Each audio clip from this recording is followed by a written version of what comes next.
Welcome to the Mobile Home Park Mastery Podcast, where you will learn how to identify, evaluate, negotiate, perform due diligence on, finance, turn around, and operate mobile home parks. And now, here is your host, the fifth largest mobile home park owner in the United States, Frank Rolfe. Managing a mobile home park is like nailing jello to a wall. Is it true? This is Frank Rolfe, a Mobile Home Park Mastery podcast series.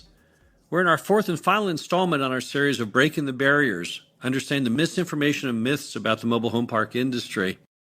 And we're talking about managing mobile home parks and trying to discern what's real from what's not.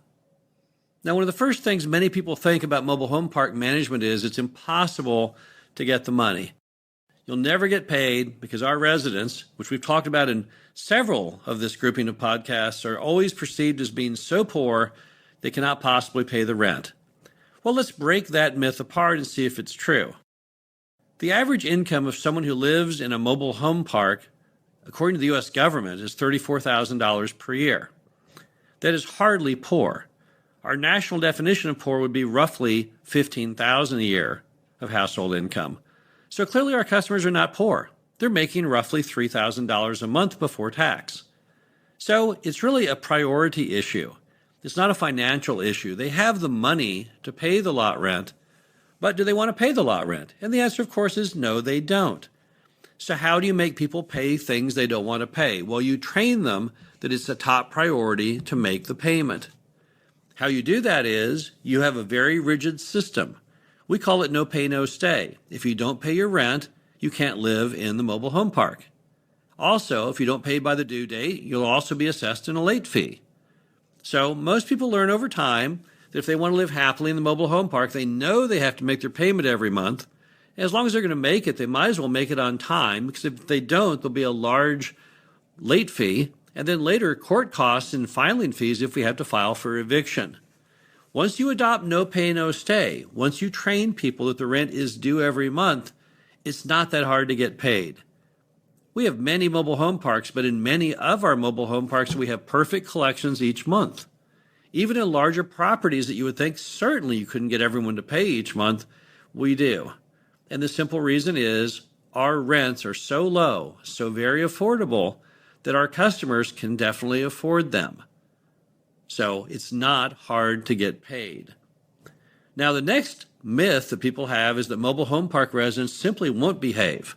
It's like herding cats. Nothing you do, nothing you can say will never get the job accomplished. They're going to leave that tire in the yard, that old jalopy in the yard, aluminum foil in the windows, no skirting. And while there are many mobile home parks like that, that doesn't have to be the way it is. The properties like that all suffer from one issue, which is mom and pop refuse to crack the whip and let people know that they do, in fact, have to behave.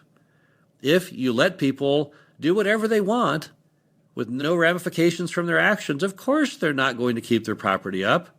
Why would they? But we call it no play, no stay. Just like no pay, no stay means if you don't pay your rent, we evict you. No play, no stay means if you won't play by the rules, we're going to go ahead and non-renew your lease, which will ultimately lead to eviction. We find that when you lay out very clear the ground rules for living in the property, most people have no problem meeting them. And let's be honest, the ground rules are not that hard. In most mobile home parks, these are the requirements. Your home has to have skirting. Your home has to be decently painted. If you've got a fence, it has to be in good working condition. Your yard has to be mowed. You cannot have any non-running cars. Your window treatments must be neutral. Now, this isn't that hard, right? That's not that high a barrier for most people to meet. But if you don't police and enforce that, here's what happens. The person in lot number 5, they never bother installing their skirting, so everyone else says, why should I bother doing mine? The person in lot 9 has a yard filled with junk, so everyone else says, why not? Let's also just throw our stuff out in the yard. And pretty soon, yes, in fact, it's impossible to manage. But just like collections, it can be tamed. It can be conquered if you simply will adopt a strategy where you inform people the simple ground rules and the ramifications if they don't follow those ground rules. Number 3, people find or think that managing mobile home parks is very time consuming. They think, oh man, I will have to be out in that mobile home park all the time. That it's going to take a lot of time to manage the mobile home park. Well, let me tell you what you'll find. If you listen to those recordings I've done called the lecture series events, I often interview people who own mobile home parks because I figure people would like to hear people's opinions beyond just mine. There's a lot of park owners out there, so hey, let's get the opinions of other people. You'll hear the same thing over and over in those lecture series events, and that's that people spend roughly 4 hours a week managing their mobile home parks. That's impossible, you might say. How in the world can you manage a mobile home park in 4 hours a week? Well, it's not that hard. There's basically 5 gauges on the dashboard of the park owner. We've already discussed 2 of them. One is collections. The other is property condition, which falls under rules. Then, of course, you also have occupancy, right? And then you've got water and sewer billing. And then you've got what's called budget actual difference, which means you compare every month the reality of how your operations went to what the budget was when you bought it. As long as you follow those 5 guides, it's not that hard to manage the property. That distills down the key systems you have to monitor to make sure your park is working adequately. And it doesn't take a lot of time to do so. Otherwise, the typical park owner sends out invoices once a month. And of course, you have deposits to log in and maybe 10 checks to write. And most people use a bookkeeper to do that for them, so that doesn't even really count. But as far as being a management-intensive business, it's simply not. It's not like owning a pizza restaurant or a miniature golf course where all the time you have to be doing this and doing that. Sure, there are things that happen out in the park, but that's done by your on-site manager. That's not things that you do. You don't mow the mobile home park common areas, and you don't go around and write up rules violation notices for the tenants, and you don't physically collect the rent when they come by. So what does the owner do? The person who's not actively managing the park? And the answer is not very much. So as far as it being a very time-consuming endeavor, that's completely wrong. Now, some people wish it was. Some people always want to try and buy a job. They're unhappy with their job, and they think, well, if I buy a mobile home park, I'll quit my job because I'll have to actively run the park. That's not true. You can pretend that that's true if you like, but it's like the Maytag repairman. You won't have any work to do. So really, it's about a 4-hour per week endeavor to manage the mobile home park. So what about the concept that you have to be there all the time? Let's take this whole time thing to another level. Now, my very first property, Glenhaven, I had that same thought. I came out of owning a billboard company, and when you own a business, everyone knows that the people who spend more time at the office always seem to be more successful. I know that there's an Italian restaurant in St. Louis I go to, and part of going there is the owner of the restaurant, who looks like he's 1,000,000 years old, walks from table to table the whole time you're there saying, how is your meal? Isn't it great? Isn't this the best spaghetti ever? And you realize that what makes that restaurant so very good is the owner is so very actively involved. He's probably there at the crack of dawn to inspect all the fish and the meat and the vegetables. He's there to watch the chefs do all the right preparations on the soups and the sauces. He's there to make sure all the waiters show up on time, are properly dressed, and that everything's going smoothly. And that's great if you own an Italian restaurant. It's probably very important. If we were talking owning an Italian restaurant, I would probably tell you, yes, you need to be there all the time. But that's not what we're talking about here. Because here's the sad truth. You don't have any value add to that park. It took a while for me to figure that out and to embrace that idea because I wanted to feel like I was important. But the owner really isn't important. So you being there doesn't make the park any better one way or the other. I learned that lesson the hard way in my park I owned in Springfield, Missouri, many, many years ago. For me to drive from Dallas to Springfield was the farthest of any park I'd ever bought.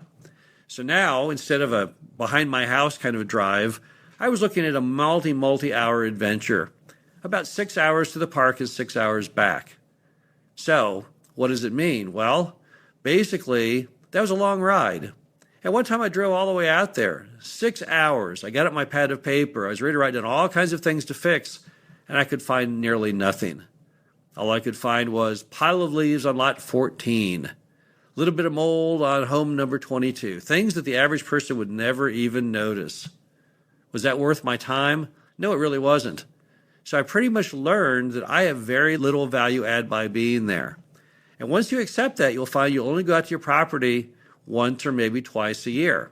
Now, you'll still see it throughout the rest of the year because most park owners today use HD videos to get a good idea of what the park is looking like. They'll have their managers get a Polaroid cube camera with a suction cup mount, put it on the hood of the car. The car will drive around and video the entire park and then send you the chip. You can download it. And lo and behold, it looks just like you were there driving the car around yourself. So it's never like you're fully out of mind. It's kind of like FaceTiming your park with those HD videos.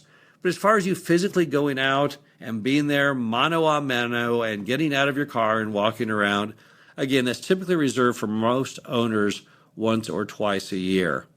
So again, you don't have to be there all the time. So what does it mean? Why does everyone have so many strange ideas about managing the mobile home park? Probably they've heard these things from people who don't know what they're doing, or they've just made that decision from driving through the occasional poorly run mobile home park and thinking, oh man, I bet managing this thing is a nightmare. Look at the way these people live. It's incredibly bad. I would urge people who think that to drive through the parks owned by the institutional owners, a YES community, an RHP community, a SUN community, an ELS community. You'll find something entirely different. You'll find order. You'll find nice manicured areas. You'll find it a completely different product than what you thought. And I think that's what really causes a lot of the myths around the management. So the bottom line is, it's really not hard to get paid. Think no pay, no stay. You can conquer this. You can train people. It's not that hard to make them behave. It's called no play, no stay. If you don't play by the rules, you can't live in the property. It's not very time consuming, roughly 4 hours a week, and you don't have to be there all the time. Most people visit their properties only once or twice a year. The bottom line is managing a mobile home park is really not that difficult. Now, this completes our 4-part series on breaking the barriers, understanding the misinformation and myths of the industry. Hope you learned a lot. Hope you now realize that some of the things that almost all of us used to believe are not in fact true. Hope you can hang your head proudly if you are a park owner, that you're producing a great value for the consumer and a nice product, and that you're part of the solution to the affordable housing crisis. And if you're looking at buying, hopefully you'll now realize that many of these stereotypes, many of these stigmas you had were in fact false. Where'd they come from? They came from lots of bad media portrayals. Those are still going on today. Reruns of the show Cops, Myrtle Manor, Trailer Park Boys, the movie 8 Mile with Eminem. These all reinforce these stereotypes, but the bottom line is they are completely false. This is Frank Rolfe, the Mobile Home Park Mastery podcast series. Hope you enjoyed this 4-part series on breaking the barriers, and we'll be back again soon. Thank you for listening to the Mobile Home Park Mastery podcast. Be sure to visit us at mhpmastery.com to subscribe to the show, read our show transcriptions, and access all of our great information on mobile home park investing.